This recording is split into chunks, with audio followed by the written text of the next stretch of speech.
tema es la resurrección de Cristo. Sin embargo, yo voy a hacer un poquito de, diríamos, de antecedentes, llamémosle así, acerca de lo que sucedió con el Señor en esta semana, ¿verdad? Esta semana tan tremenda que culmina con una cosa poderosa como es la resurrección de Cristo y posteriormente su ascensión, pero recordemos algunas cosas acerca del Señor. A Jesús lo crucificaron y murió alrededor del año, entre el año 30 y el año 33, ¿verdad? Después de ser traicionado por el famoso Judas Iscariote, ¿verdad?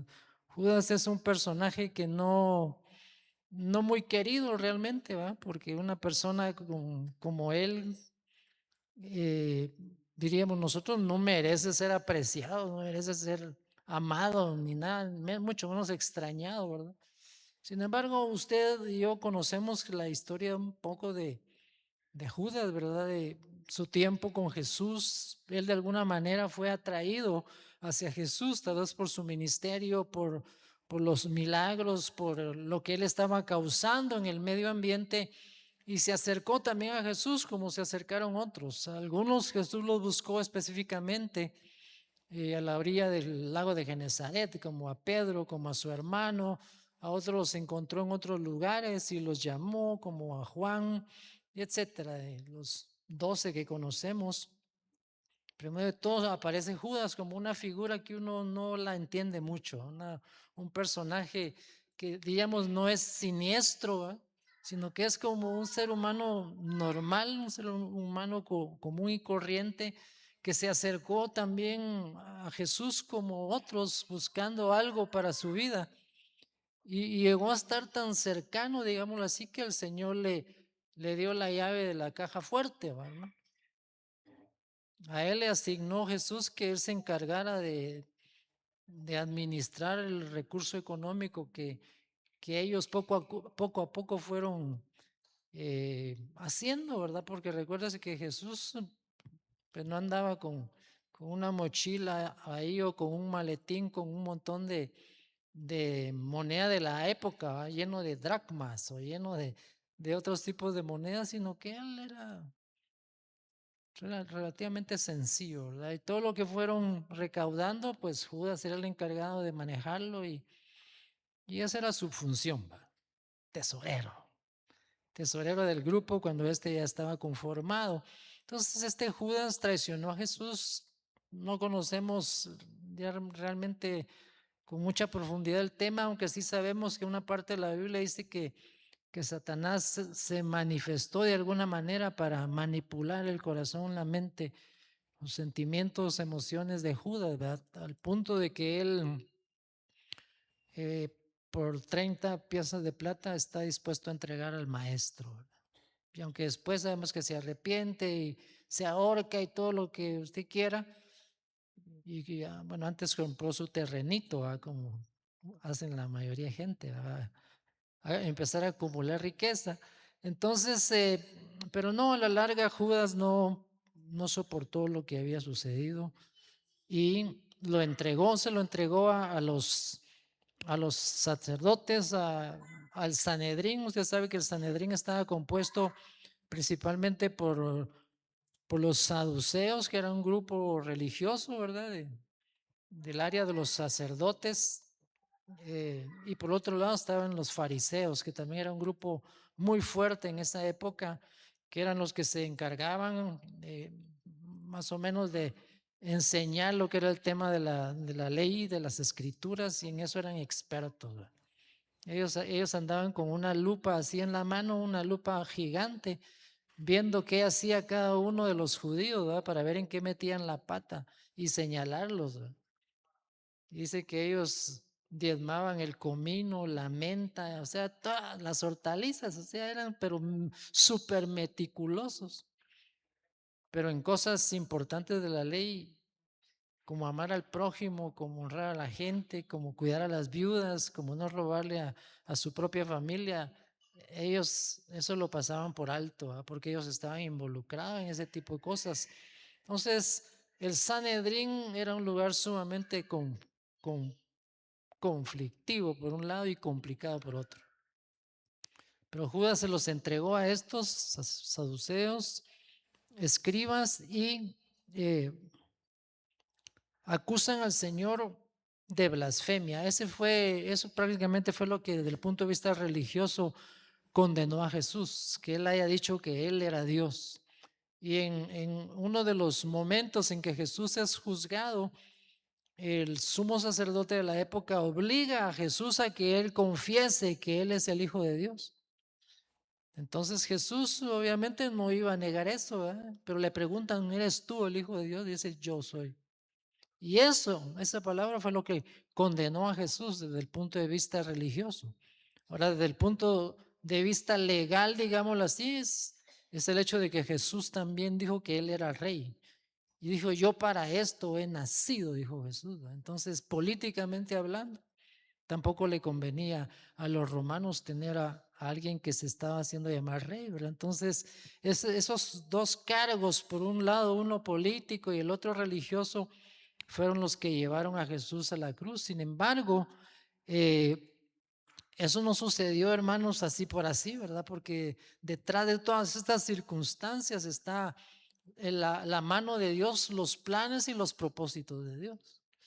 Y eso es un dato bien interesante porque, por ejemplo, en la política actual y en todas las cosas que suceden en el mundo, uno piensa que simplemente pasan, ¿verdad? O que hay gente poderosa moviéndose, nada más, ¿verdad? O que hay gobernantes que tienen tal influencia y tal poder que pueden hacer que las cosas sucedan. Por ejemplo, ese tema del Medio Oriente es sumamente complicado.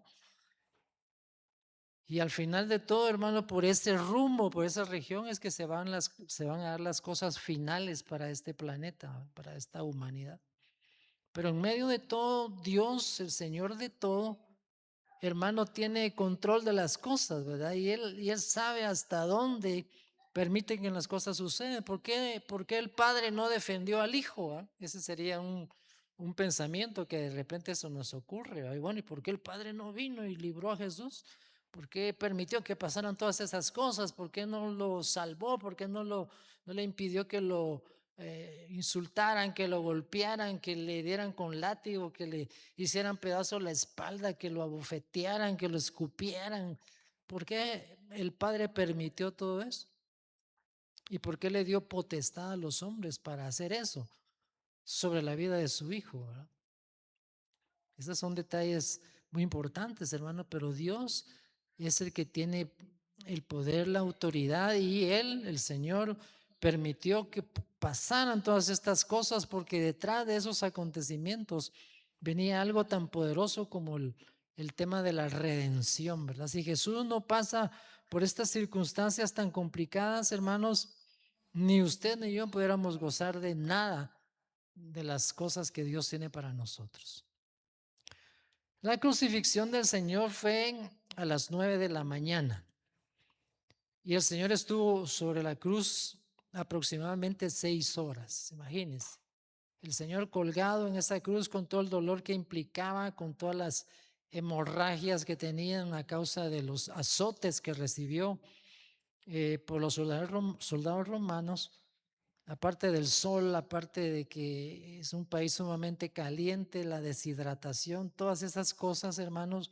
Jesús estuvo ahí en la cruz durante aproximadamente 6 horas, desde las 9 de la mañana hasta las 3 de la tarde.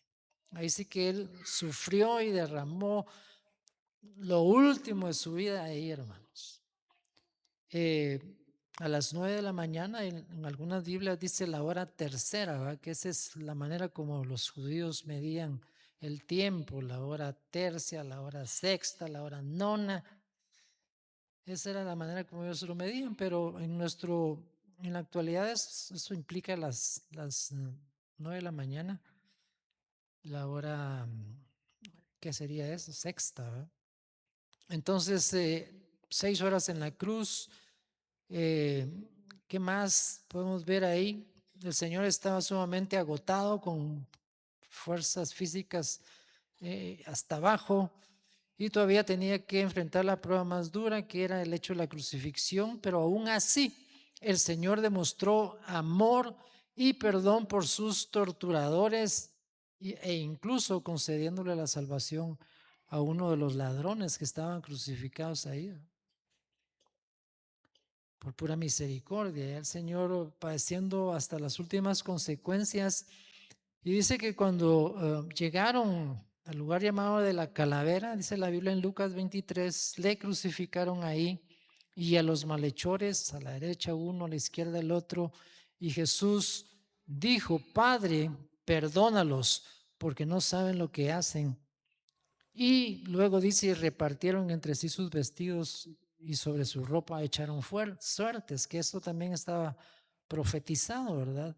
Entonces el Señor en medio de todo estaba cumpliendo las profecías que estaban escritas de Él en el Antiguo Testamento. Y hermano, todo eso fue milimétricamente cumplido en la vida y en el ministerio de nuestro Señor Jesucristo.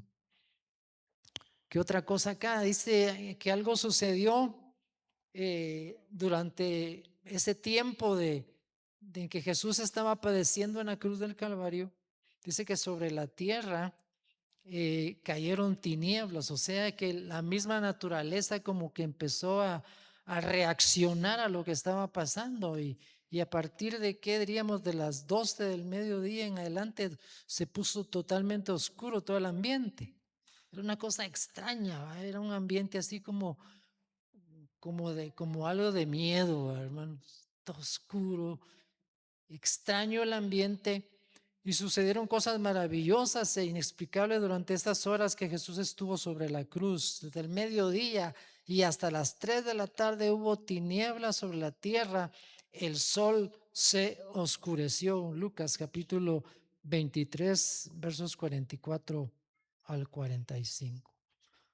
Tinieblas sobre la tierra. Y a eso a las 3 de la tarde llega el momento en que el Señor realmente expira. A esa hora fue que el Señor murió, a las 3 de la tarde. Y el Señor levantó su voz en un fuerte grito y clamó al Padre con todo su ser y le dijo: Elí, Elí, lama sabactani, que significa: Dios mío, ¿por qué me has desamparado? Capítulo 27 de Mateo, eso lo podemos leer en los evangelios. Cada uno de los evangelios tiene su versión del asunto, ¿verdad? De este momento, pero el punto es que a las 3 de la tarde el Señor entregó su vida, murió, fue Él quien derramó su sangre, nadie lo obligó, solo el deseo de hacer la voluntad del Padre y de traer perdón y salvación para la raza humana. O sea que el Señor Jesucristo estuvo dispuesto a pagar o a llegar hasta las últimas consecuencias y a derramar, diríamos así, casi literalmente, su última gota de sangre por usted y por mí. Qué precioso, hermanos. Nosotros debiéramos vivir súper agradecidos. Como decía alguien, nosotros deberíamos entrar aquí de rodillas, porque el Señor ha sido tan bueno, tan hermoso y tan maravilloso que nosotros no tenemos ni con qué pagarle, hermano. ¿Verdad que no tenemos con qué pagarle? A veces creemos que la ofrenda que damos es como para pagar lo que Dios nos ha dado, o que los diezmos son para que el Señor esté contento. Pero hermano, ¿cómo podemos nosotros pagarle al Señor esto que hizo por nosotros? ¿Cómo, hermano? Ni sacándonos la lotería, ¿verdad? Que por cierto yo no compro números de la lotería, ¿verdad? Pero por si acaso alguno de ustedes sí. Ni sacándose la lotería, hermano, podemos nosotros pagarle al Señor, pero el Señor de hecho no está esperando que le paguemos nada, sino al contrario, es lo que le trae satisfacción al corazón del Señor, es que su Hijo Jesucristo estuvo dispuesto a dar su vida por nosotros por amor, para rescatarnos de la muerte eterna, hermano. Así que usted y yo, por la gracia del Señor y por su muerte en la cruz del Calvario, somos beneficiados de esa obra maravillosa, ¿verdad? Usted y yo somos bendecidos por esas cosas hermosas que el Señor ha hecho por nosotros, ¿verdad? Dice que luego de que el Señor muere ahí en la cruz del Calvario, recuérdese también que uno de los soldados le ensartó una lanza en el costado, ¿verdad? Como quien dice, para ver si realmente murió, ¿verdad? Para ver si está muerto, nos aseguramos. Dice que le clavó una lanza de esas con unas puntas tremendas, ¿verdad? Dice que al instante, dice que de la herida le salió sangre y agua, ¿verdad? O sea, el Señor derramó hasta lo último ahí, hermano. Pero cuando el Señor Jesús entregó su vida al Padre, dice que sucedieron cosas sobrenaturales. En primer lugar, el velo del templo dice que se rasgó. Y sobre eso hay mucho que hablar, ¿verdad? Porque probablemente muchos de ustedes ni entienden eso del velo del templo que se rompe, ¿verdad? Pero en Jerusalén, en el templo de Dios que estaba en Jerusalén y el cual Dios abandonó literalmente, ahí en la parte del altar, digámosle, había un velo así, un velo que estaba hecho de muchas telas y que nadie podía pasar detrás del velo, porque detrás del velo había una pieza que se llamaba el Arca del Pacto. Que usted se ha leído la Biblia, conocerá un poco de eso, pero detrás de ese velo estaba el Arca del Pacto que significaba la presencia de Dios en medio de la nación y solo el sumo sacerdote podía entrar a ese lugar una vez al año. Pero cuando Jesús murió, dice que ese velo se rompió de arriba para abajo. O sea, como diciendo Dios, mire mucha, este velo ya no sirve para nada, ¿va? Ya no hay ninguna cosa que estorbe entre ustedes y yo como Dios, ¿verdad? Entonces eso es muy significativo. Ahora, ¿eso cómo sucedió? Eso tuvo que haberlo roto Dios mismo, los ángeles, ¿verdad? Porque el velo no era una telita como esas que nosotros ponemos en nuestra casa en las ventanas, ¿verdad? Así que es casi que se mira de un lado para otro, sino que el templo estaba hecho, o perdón, el velo estaba hecho de una serie de telas. No era una tela, sino que eran diversos tipos de telas.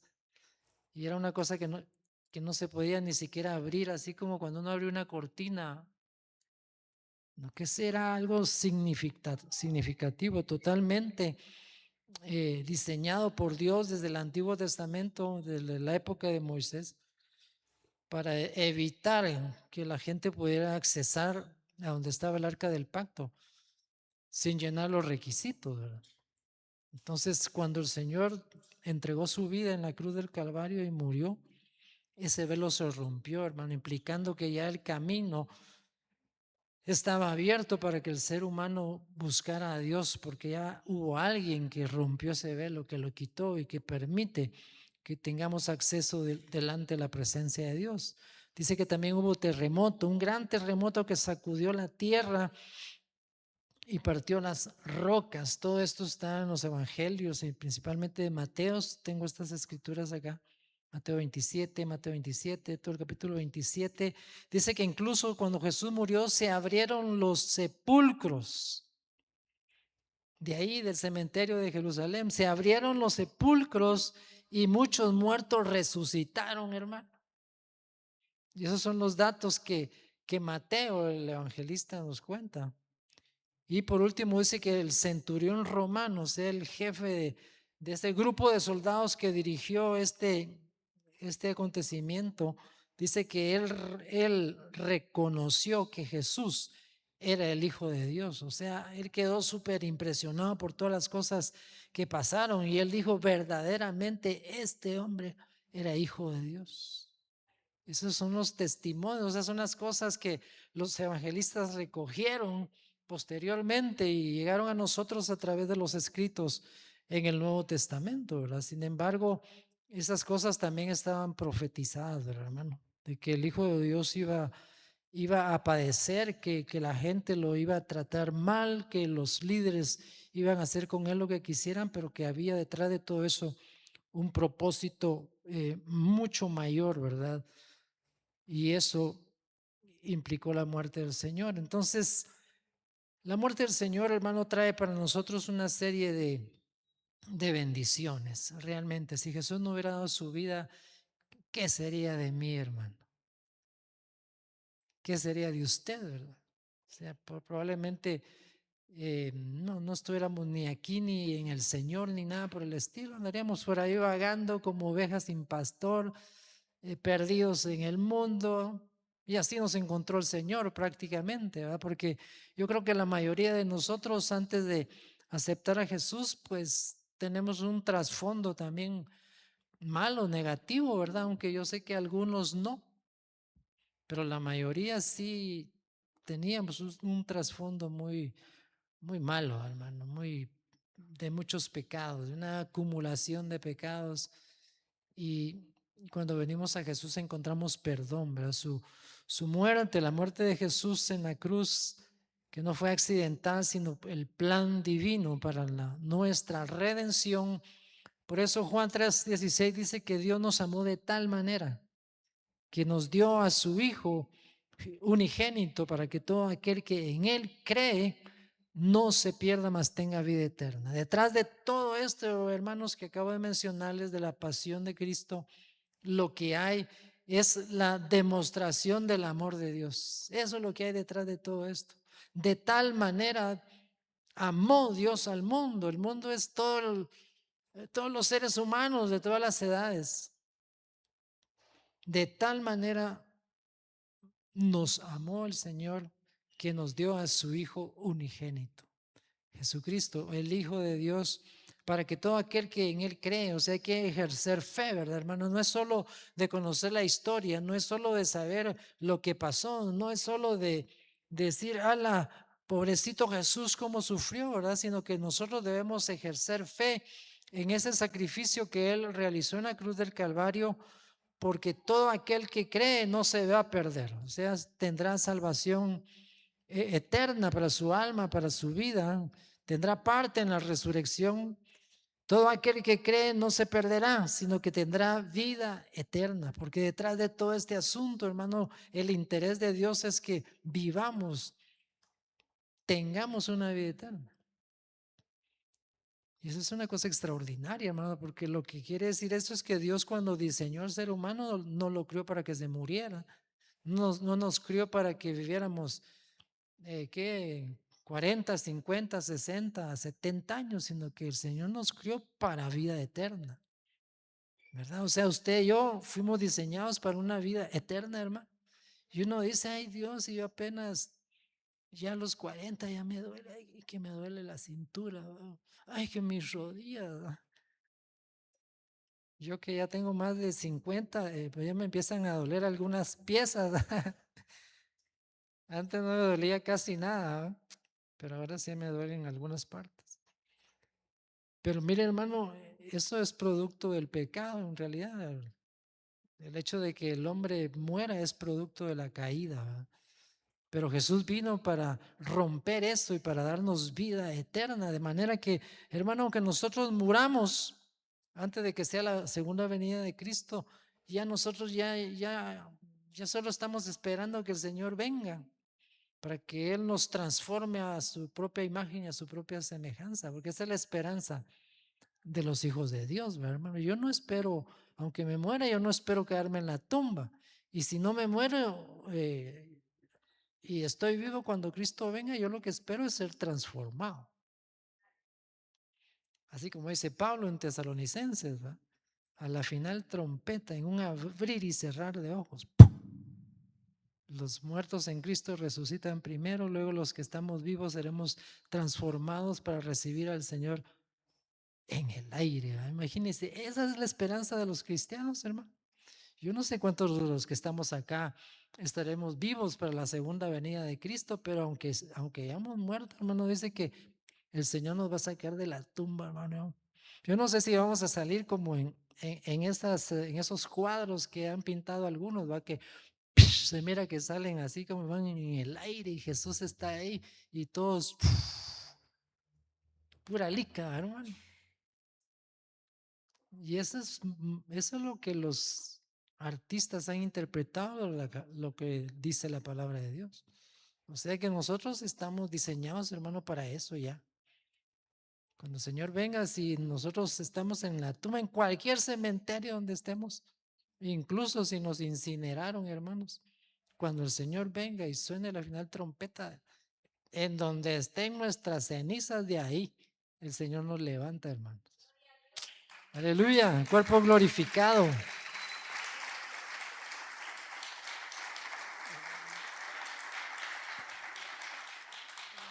Así que, hermanos amados, no nos preocupemos mucho de este cuerpecito, ¿va? Aunque obviamente nos debemos cuidar, ¿va? Yo no me cuido mucho porque yo he sido delgado siempre, hermano, y ahora estoy un poquito más delgado. Ya parezco modelito, pero no es porque yo quiera andar así, sino son las circunstancias. Pero, hermano, no nos preocupemos por esto y agradecemos a Dios por su amor, ¿verdad? Entonces, el sacrificio de Jesús en la cruz del Calvario nos garantiza varias cosas. Número uno, el perdón de los pecados. Número dos, la reconciliación con Dios. Número tres, un acceso directo al Padre. Aún estando vivos, nosotros tenemos acceso en oración y en adoración al Padre. Y por otro lado, tenemos el beneficio de la promesa de la vida eterna. Mira, hermano, qué extraordinario. Cuatro cosas: perdón de pecados, reconciliados con Dios, acceso directo al Padre y la promesa de la vida eterna. ¿Queremos más, hermano? ¿Queremos más?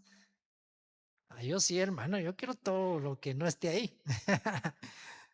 Yo quiero estar sentado mínimo ahí a la derecha del Padre, ¿va? O mínimo ahí en la pierna del Padre, ¿va? Así como se sientan los niños en la pierna de sus papás, ¿va? Pues de plano, imagínense, hermano, todos ahí peleándonos por estar sentados en la pierna del Padre. No, tal vez el Señor nos va a dar turno. Vamos, vení, sentate aquí conmigo un rato. Nos va a platicar y nos va a compartir y todo. Pues, hermano, beneficios de la obra de Cristo en la cruz del Calvario. Qué maravilloso, ¿verdad? Él tuvo que sufrir, morir, ser vituperado, ser avergonzado y todo, hermano, para que usted y yo obtengamos todos estos beneficios, ¿no? Perdón de pecados, reconciliados con Dios, acceso directo al Padre. O sea, usted y yo vamos a la presencia de Dios sin necesidad de un qué, de alguien de un intermediario, no. A través de Jesús nosotros ya obtuvimos eso, acceso, entrada al Padre, y nuestras oraciones llegan a la presencia de Dios, hermano, como un ungüento, como un perfume, ¿verdad? Usted sabe, no voy a tardarme mucho en esto, pero usted sabe que en este templo de los judíos, aquí estaba el velo precisamente. Digamos que este era donde estaba el arca del pacto que le mencioné hace un rato, pero aquí enfrente de ese velo había un cofre pequeño que se llamaba el altar del incienso, que fue construido también como parte de todos los utensilios del templo. Y ahí durante todo el día tenía que estarse quemando un tipo de incienso que producía un aroma delicioso y que además mantenía como una especie de nube en el lugar santo, ¿verdad? Y cuando interpretan, ya en el Nuevo Testamento, interpretan qué significa eso, dice que esas son las oraciones de los santos, dice. Las oraciones de los santos, o sea, eso sube, hermano, como un olor fragante, como incienso, como la mirra, esos olores tan deliciosos, como un perfume, ¿verdad? Y así como que el Señor se mantiene solo oliendo cosas ricas, hermano. ¿A cuánto le gustan las lociones, hermano? Yo antes me echaba mucha loción, hermano. Tenía un montón de loción así. En cambio ahora ya no. Ahora solo tengo una o dos, así, y solo un poquito, para que tarde. Y como es de rico, hermano, me gusta, o sea, cuando echar la loción así, vale, qué rico. Y hermano, cuando nosotros oramos y adoramos al Señor, es similar a eso, hermano, como un ungüento, como un perfume que sube a la presencia de Dios y el Señor. Ala, así qué rico huelen esos mis patojos. Y hermano, y de todos los países, imagínense que oramos y adoramos al Señor constantemente, está subiendo eso delante de la presencia de Dios. Pues, yo creo que el Señor no tiene ni tiempo para estarse preocupando por los problemas de Irán y de Irak y de los Estados Unidos, sino que vive bendecido porque su pueblo lo adora, hermanos. Gloria a Dios. Muy bien, ya vamos bastante adelantados, hermano, pero no quería pasar por alto esto del significado de la muerte de Jesús para nosotros. El que nos veamos como gente tan especial, hermano, que el Señor ha abierto la puerta para nosotros. Tenemos porra, gracias, Señor. Aleluya.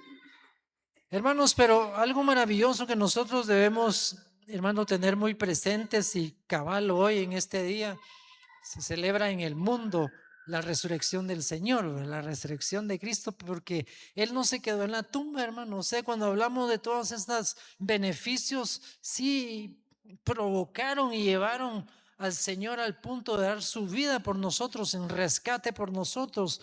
Y Él tuvo que ir a la cruz y lo bajaron de la cruz y lo llevaron a una tumba, hermano. Una tumba nueva, acabada en la roca, eso lo hemos leído en los evangelios. Pero hermano, Jesús no se quedó en la tumba y eso es lo más maravilloso del cristianismo, que aunque Jesús padeció todo lo que ya sabemos y fue sepultado, nuestro Señor no se quedó en la tumba, sino que el Señor resucitó y este domingo es el domingo de resurrección y a estas alturas del día Jesús ya había resucitado porque Él resucitó muy temprano en la mañana del domingo, ¿verdad? Muy temprano. Dice la Biblia que unos hombres como José de Arimatea y Nicodemo pues bajaron el cuerpo de la cruz, lo prepararon con unas especies, lo envolvieron en unas telas, me imagino de mucho costo, y prepararon el lugar de la sepultura y pusieron a Jesús en esa tumba, una tumba nueva, sellada y custodiada por los soldados romanos. O sea, ellos les entregaron el cuerpo, pero dijeron, miren muchachos, ustedes 5 o 10 soldados se me van a poner ahí ustedes van a cuidar esa tumba. Por cualquier cosa que los seguidores de Jesús quieran hacer, aquí están ustedes para sacar la tarea. Entonces, ahí está Jesús, hermano, pasa los días que eran necesarios que estuvieran ahí, pero el domingo por la mañana, dice, un ángel resplandeciente del Señor quitó la piedra de la entrada y anunció a las mujeres que habían llegado temprano la resurrección de Jesús. Y mire, yo estaba leyendo este pasaje, hermano, de la Biblia, ahí en los evangelios, y me llamó la atención las mujeres, hermano. Mire, las mujeres son tremendas, hermano. ¿Cuántas mujeres hay aquí? Vamos a ver. Hay algunas, a las otras no hay que andarse color. Pero miren, hermanas, qué bendición. Las mujeres fueron las primeras que se enteraron de la resurrección de Jesús. Las mujeres.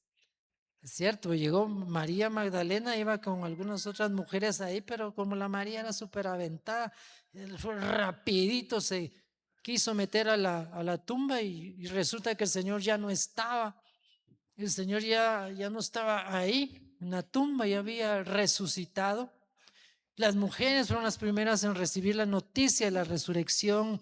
Ellas encontraron el sepulcro vacío y un ángel que les dio instrucciones sobre lo que debían informar a los discípulos del Señor. O sea, las mujeres fueron las primeras que se enfrentaron a esa gloriosa experiencia. De hecho, no lo vieron resucitado, pero la tumba estaba vacía y eso implicaba que las cosas que Jesús había dicho, que Él iba a morir en la cruz, pero que iba a resucitar al tercer día, ya se habían cumplido en ese momento. Ya hasta llegaron tarde, hermano. El Señor se levantó temprano porque la muerte no lo podía retener.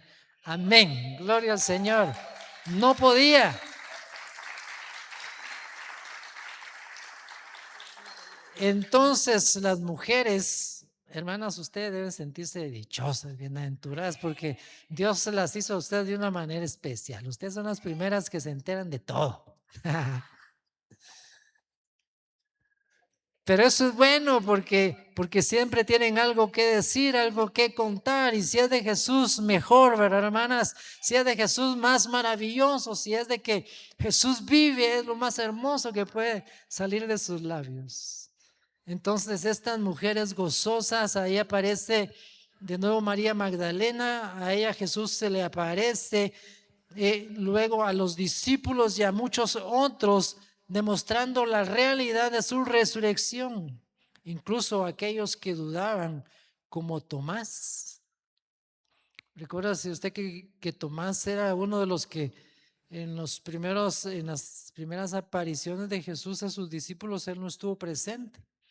Y aquellos le contaron, mira vos, fíjate que Jesús resucitó y nosotros estuvimos con él y lo vimos y sus heridas y todo.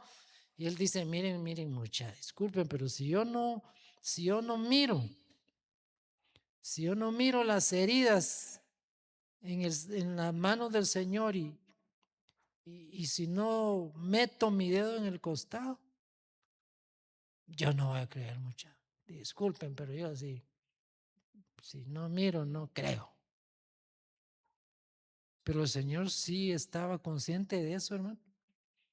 O sea, él vio que era lógico lo que el discípulo estaba diciendo. Y en una de esas ocasiones en que están reunidos los discípulos, dice que el Señor llega y ahí está el Tomasito. Ahí está el Tomás y el Tomás, el Señor le dice, mira Tomás, no seas incrédulo, sé creyente, mira, mete, y le dice, mete los dedos en las heridas de mis manos. Mete tu mano aquí en la herida de mi costado. Métela. Yo no sé si él se atrevió a meterlo, hermano. Yo diría que no, porque solo el hecho de ver al Señor ahí, de ver que tenía las heridas, yo me imagino que no ha de haberse ido con su incredulidad, hermano.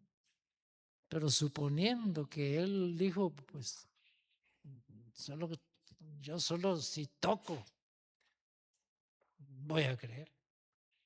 Y si él tocó las heridas del Señor y metió su mano en el costado, hermano, ese haber quedado súper impactado, hermano.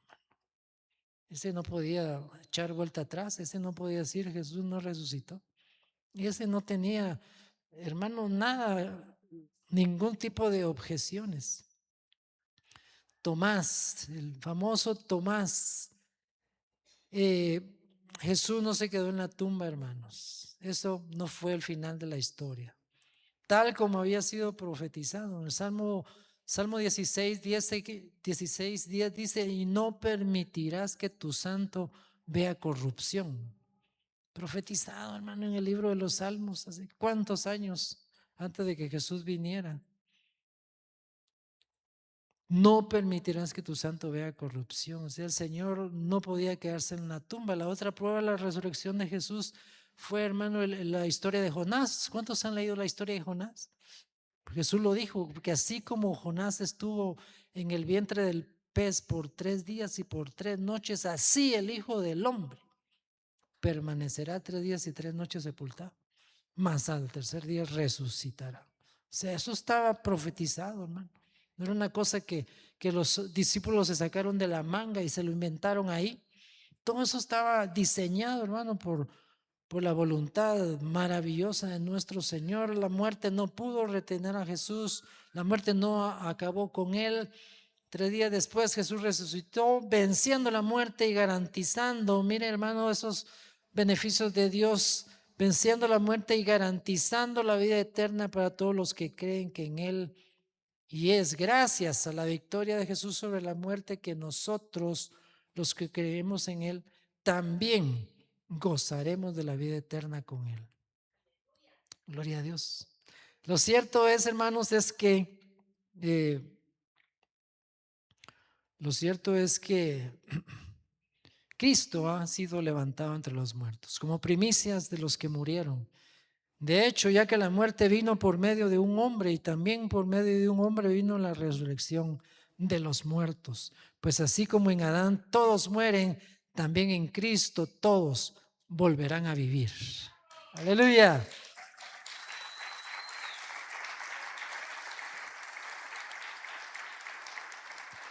Esas son palabras del apóstol Pablo en el capítulo 15 de 1 Corintios, hermanos. Si usted no ha leído 1 Corintios capítulo 15, le aconsejo que lo lea, hermano. Ahí el apóstol Pablo da una enseñanza, pero maravillosa, acerca de este tema de la resurrección.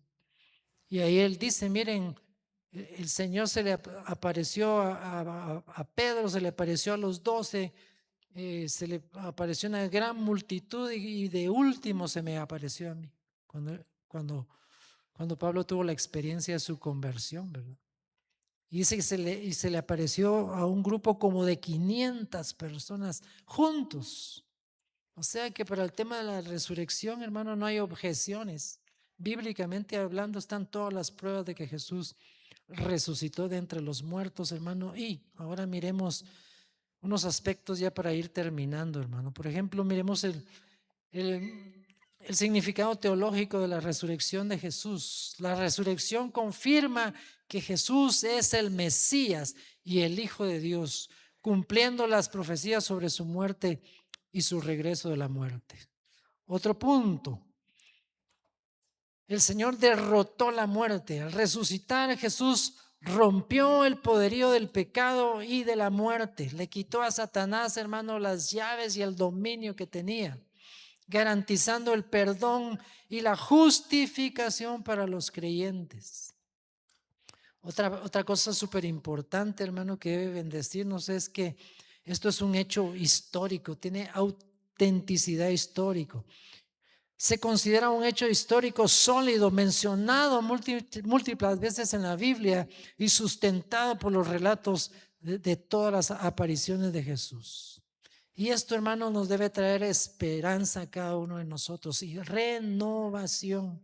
Diríamos que las responsabilidades nuestras en medio de toda esta maravilla de la resurrección de Cristo es, hermano, entender que nos han dado una promesa de resurrección de vida eterna y que nosotros los creyentes tenemos esa esperanza futura de que si morimos nuestros cuerpos no van a quedar en la tumba, sino en la venida del Señor saldremos, hermano, como cohetes a recibir al Señor en el aire. Pero otra cosa muy importante, esto de la resurrección nos motiva a una vida de servicio, hermano. Y esa es parte de nuestras responsabilidades.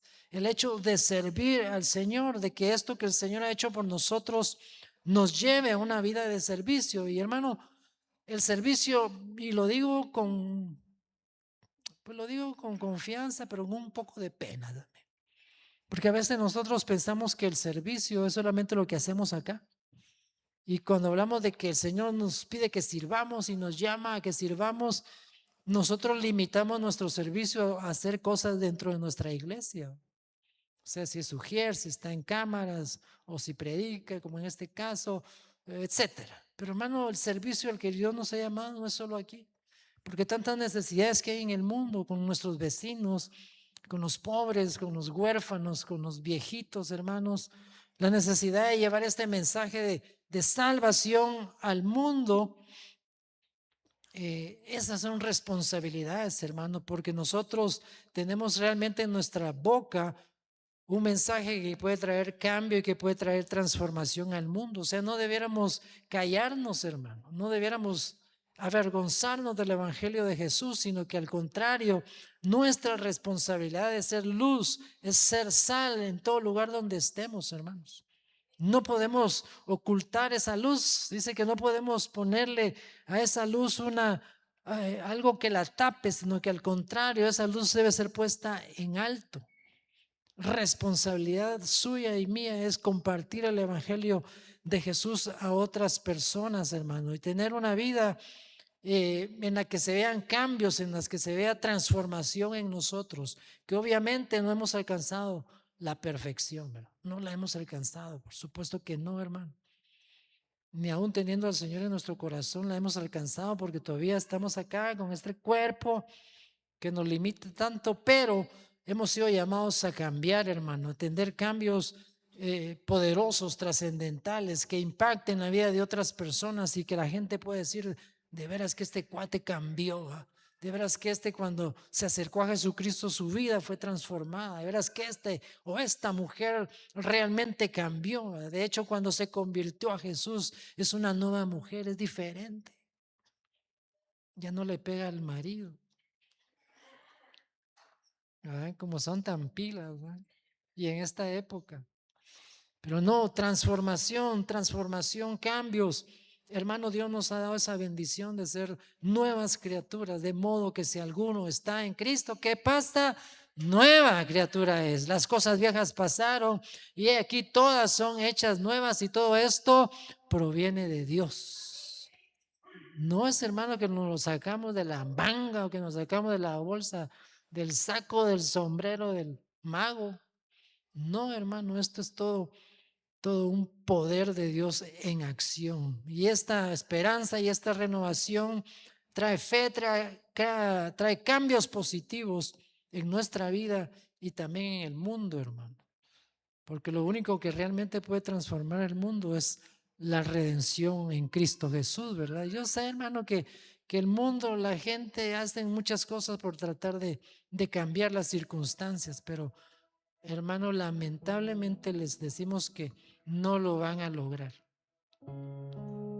El mundo en realidad va cada día peor, hermano. Y aunque uno quisiera decir que esto va a cambiar dentro de unos 50 años, la cosa va a ir de mal en peor, hermano.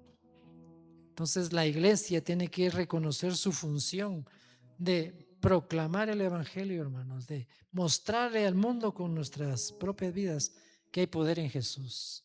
Y no cansarnos de decirle a la gente que Dios los ama y que dio su vida por ellos, ¿verdad? Y que hay esperanza aún para el más perdido, hermano, para el más pecador, para el pecador más sucio que está metido en el fango más asqueroso. Disculpa la palabra. Porque en Jesús hay redención, porque en Él hay perdón de pecados, porque en Él hay vida eterna, porque en Él hay limpieza, porque en Él hay transformación, porque en Él hay esperanza de vida eterna, esperanza de cambio, esperanza de restaurar matrimonios, vidas, hogares destruidos. Dios puede hacerlo, Dios puede cambiar, Dios puede transformar, porque Jesús ya hizo la obra y Él hizo lo que tenía que hacer para cada uno de nosotros. Así que, hermanos, nuestra fe debe impactar nuestra propia vida y la vida de otros, porque a eso el Señor nos ha llamado, ¿verdad? Y por último, la Biblia enseña que sin la resurrección, nuestra fe como cristianos no tendría ningún valor, hermano. Si Jesús no hubiera resucitado, si Él si no se hubiera levantado de entre los muertos, hermano, nosotros lo único que tendríamos sería una religión más. Estaríamos muertos en nuestros delitos y pecados. No tendríamos esperanza de redención. Pero hermano, ahora Cristo ha resucitado. Aleluya. Démosle un buen aplauso. Aleluya. El Señor es bueno. Es bueno y es maravilloso, hermano. Y esa vida eterna en Cristo Jesús y esa esperanza de la vida eterna y ese poder para que mientras estamos acá podamos ser luz y sal, hermano, debe motivarnos siempre a mantenernos con nuestra lámpara encendida. No podemos ser como aquellas vírgenes que estaban esperando la llegada del novio, ¿verdad? Pero no tenían suficiente aceite, sino que estaban ahí muy alegres de que ya viene el novio, y se les olvidó llenar sus lámparas de aceite, hermano. Dice que habían 10 vírgenes prudentes y otras 10 que eran, ¿qué? Fatuas, eran necias, no agarraban la onda. Y estaban ahí todas emocionadas. El rey ya viene, el rey ya viene. Ta, ta, ta, ta.